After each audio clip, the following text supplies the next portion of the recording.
We are about to go on a journey. Last year, 23 student groups from Israel came to explore Ethiopia. This year, 19 more are making the journey. And what do they experience along the way? And also, why this group coming, because this is a special story. Hi guys, welcome back to the Judaic Ethiopia tours. We are about to go on a journey, and that's what I want to share with you guys today about what we're about to do. We have a group coming, so what we're doing with the group, the setup, the whole thing, and also why this group coming, because this is a special story. When I graduated from high school, I did a program. And that program was a year in Israel, and then that program now sends me people to Ethiopia to travel around and see Ethiopia. So we're gonna talk about that and how the program is set up and potentially creating that kind of program in Ethiopia in the future. I'm very excited about that. We are gonna go a day beforehand to Gondar tomorrow for a Saturday, and we're gonna spend a day there just walking around, filming a little bit, touring the place, the new castle, the renovation, all that kind of stuff before the group gets here. And then the group gets in on Sunday morning, so we'll pick them up, we'll go to the hotel, they'll have breakfast because they're getting in early, so we'll have buffet breakfast ready for them. And then once they wrap up, they change, get ready, we go see the city. And then obviously the Four Sisters for dancing, music and stuff like that. And then on Monday, we're gonna go up the Summit Mountains, we're gonna hike, we're gonna camp. That's gonna be an amazing trip. And then when we get back to the city, we'll do a little bit more of sightseeing and all that kind of stuff in Gondar. So we're gonna be filming the whole thing, documenting it for you guys and sharing with you guys their experience. That will be the video that we'll share, their first day in Gondar, Ethiopia. So make sure you subscribe, like, share, let us know what you guys think. I would really appreciate it, because the more subscribers we get, the more we can go to different places and show you guys. So let's go.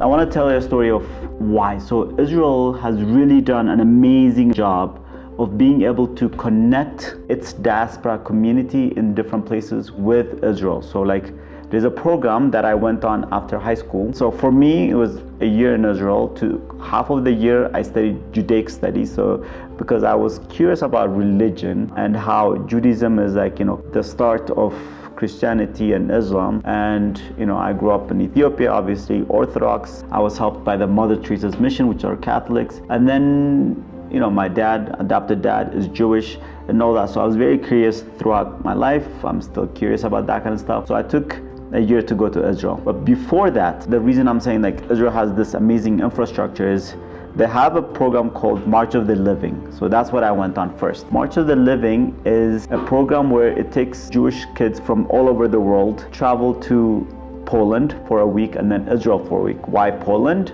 Because remembering the Holocaust. So you get to tour around Poland concentration camps, you get to hear stories from survivors and different things, museums and all that kind of. So you get to see what happened in Poland to the Jews during World War II. And then after that, you go to Israel and you see where they went from once they were taken to Israel, and then what became of Israel. And you get to tour, the whole country. It's beautiful. You're having fun now, like all the sad stuff, and then you get to have fun and you get to hear about Israel and everything that's going on. So they have programs like this.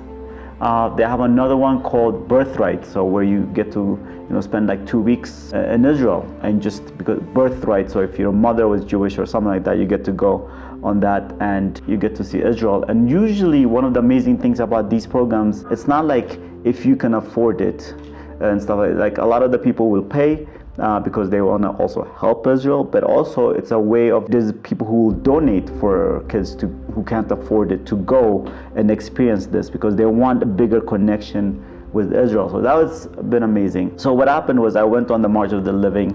I saw Poland. That was horrific and very powerful. And then I went to Israel for a week. I've been to Israel before, but this time was on this program, very specific target. And when I was done, I was talking to my father and I kind of just said, my friends are lucky, they're gonna get to go to Israel next year, and that's about it. I wasn't thinking about going to Israel, but I was gonna go to school.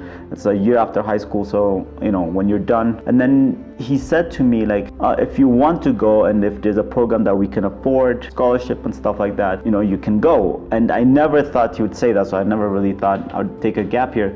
But once he said that, then I looked into different programs and I found a program that fit me, what I wanted. So the idea was to spend a year in Israel after high school. For me, it was like I wanted to do serious studies. It's a year, so the first 6 months I did a very serious Judaic study. So religious studies, very, very serious, as serious as kids after high school are learning. And then I went 6 months in Tel Aviv. That's amazing because I was camping around Israel, I was hiking, I was doing different programs, like there's a program called Anywhere in Israel where you'd call and you'd spend like Friday night and Saturday with the people in communities, different places in Israel, like hiking, camping, adventure. And also I volunteered in the Sudanese community because I wanted to know how they were experiencing in Israel and stuff like that. Imagine this, like having a year to do that, to kind of be thinking. It's its own time because you're not really thinking about your grade or whatever, for me especially, but I was studying because I wanted that. Then you're volunteering, you're curious, and you're writing, you're traveling with a bunch of people on your own in a country. It was easy to travel to, there's trails. So that was a very, very, very important time in my life, and that's why it's amazing, and hopefully I would want to see Ethiopia do something like that in a few years. Actually, the Prime Minister has mentioned it in a parliamentary meeting. At some point they said we need to increase, Ethiopian diasporas coming back, especially the second generation, having a connection with Ethiopia. So that's it. So I'll tell you a little bit about,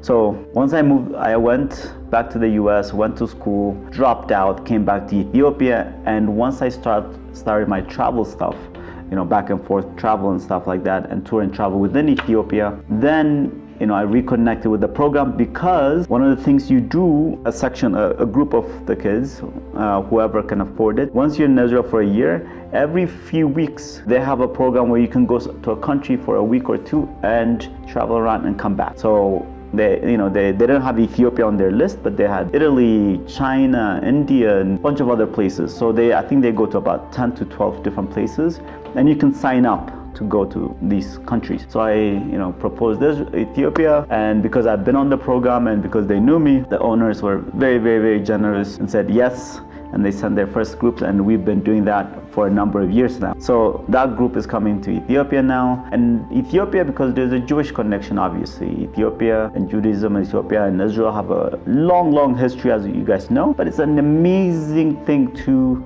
after high school, to be able to travel for a little bit, see experiences, explore your own thinking, like volunteer based on your own interest, not for a school, not for your parents, not for other things, just for your own experience. And doing that is amazing. That's the program. And the way it works for the program, you're spending a year in Israel. So they give you, you have roommates, usually 4 to 5 people, depending on the apartments. It's individualized apartments. Whatever programs you need to go to, you have to go to them.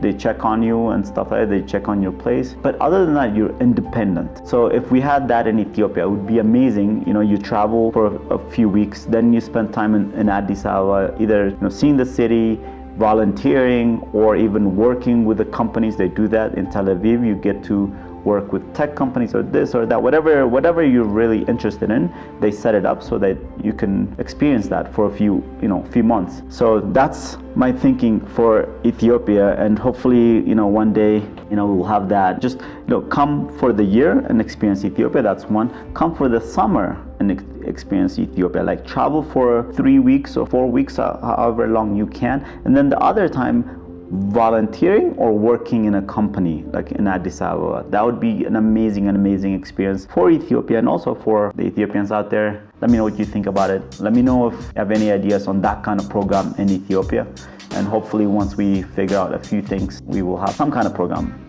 in Ethiopia. So I hope you guys enjoyed this. Let me know what you think.